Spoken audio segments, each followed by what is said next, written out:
لوح محفوظ. وقال النبي صلى الله عليه وسلم خيركم من تعلم القرآن وعلمه، اور كما قال صلی اللہ علیہ وسلم. صدر محترم اور عزیز جلسہ، آج کے اس مبارک جلسے میں عام حضرات کے سامنے قرآن اور حافظ قرآن کی فضیلت کے موضوع پر ایک چھوٹی سی تقریر کرنا چاہتا ہوں. دعا کیجیے اللہ تعالیٰ ہم سب کو عمل کی توفیق عطا فرمائے.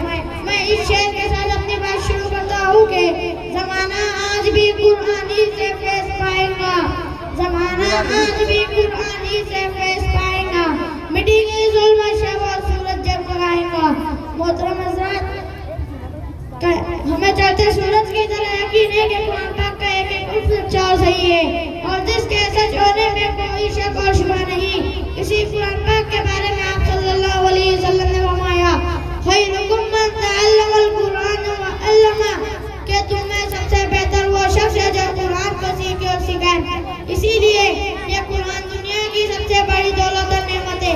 زمین اور آسمان، چاند اور سورج، ستارے اور سیارے، کوئی بھی اس نعمت کا مقابلہ نہیں کر سکتا. اللہ تعالیٰ کا یہ کلام سب کلاموں سے افضل ہے.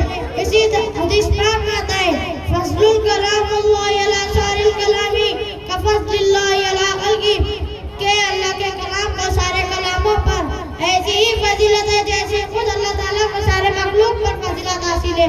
اسی طرح ایک حدیث پاک میں آپ صلی اللہ علیہ وسلم نے فرمایا جس نے قرآن پڑھا اور اس پر عمل کیا، اس کے والدین کو کل قیامت کے دن سورج سے بھی زیادہ روشن تاج بنایا جائے گا. میرے محترم، غور کرنے کی بات یہ ہے کہ جب والدین کو اتنے بڑے انعام سے نوازا جائے گا تو پھر قرآن پاک کو پڑھنے والے کا درجہ مرتبہ کتنے زیادہ ہوگا. محترم حضرات، قیامت کے دن حشر کا میدان ہوگا. ایسے 10 آدمی جن کے لیے دوزخ واجب ہو چکی ہوگی. حافظ قرآن اپنے رب کی بارگاہ میں سفارش کرے گا. اللہ تعالیٰ اس حافظ قرآن کی سفارش قبول کرے گا اور ان لوگوں کو حافظ قرآن کی برکت سے دوزخ سے نجات مل جائے گی. مگر افسوس کی بات یہ ہے کہ ہم نے قرآن پاک کو چھوڑ دیا، ہم نے اس کی پاکیزہ تعلیم کو بھول دیا. نتیجہ یہ ہوا کہ ہم ذلیل رسوا ہو گئے، ناکامی ہمارا مقدر بن گئی. آخر میں دعا کیجیے کہ اللہ تعالیٰ ہم سب کو اپنے کلام پاک کی محبت عطا فرمائے. اب اس شعر کے ساتھ میں آپ لوگوں سے رخصت چاہتا ہوں. الہی رونق اسلام کے سامان پیدا کر، الہی رونق اسلام کے سامان پیدا کر، دلوں میں مومنوں کے الفت قرآن پیدا کر.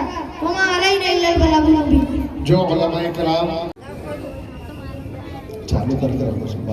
نحمده ونصلي على رسوله الكريم اما بعد فاعوذ بالله من الشیطان الرجیم بسم اللہ الرحمن الرحیم. موبائل نہ ہوتا تو کیا ہوتا؟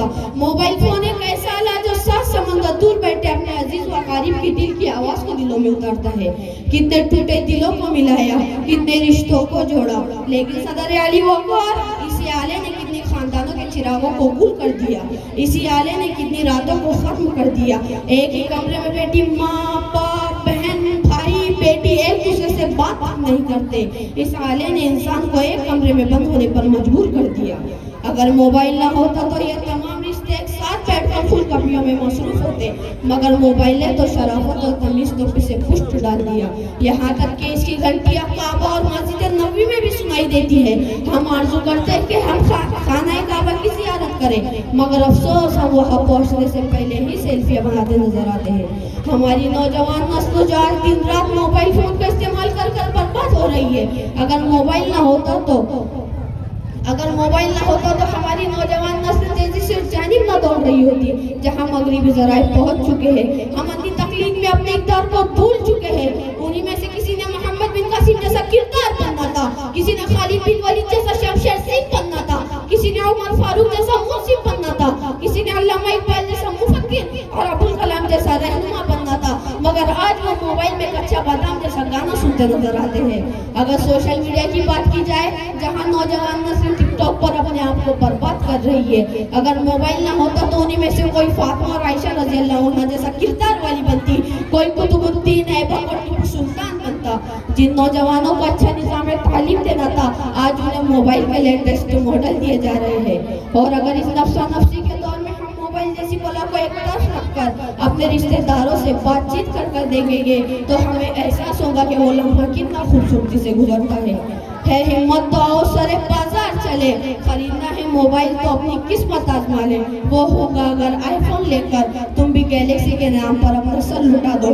ہائے ہائے قبر میں بیٹی میری ماں بہن بیٹی کی یادیں، آؤ بیٹھ کر بات کریں اب اسٹیٹس کیا۔ بہت بہت شکریہ، وما علینا الا البلاغ۔